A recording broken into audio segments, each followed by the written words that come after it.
G'uzg'un tumanida yangi ochilgan bo'lim bo'lib, 25-yil yanvar oyidan boshlab ishni boshladik.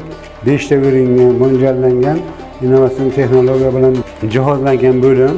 Keyin suv tozalash bu apparatlarimizda Germaniya B-Braun firmasida ishlab chiqarilgan bu apparatlarimiz. Bemorlarda ancha o'zgarishlar bor.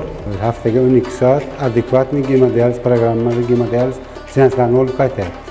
Jangor Sabuyev o'sha tashabbuslar bilan yana qo'shimcha yangi ish joylari yaratilish niyatlari bor. Yangi apparaturalar olish imkoniyat darajasiga ega bo'limimiz va shunga nisbatan yosh mutaxassislarni jalb qilib, kelajakda yaxshi bir natijalar ko'rsatishimizga nafaqat G'uzg'un tumani, qo'shni tumanlar aholisiga ham bemalol bekam ko'z xizmat ko'rsatish imkoniyatiga ega bo'ladigan bo'lim deb hisoblayman.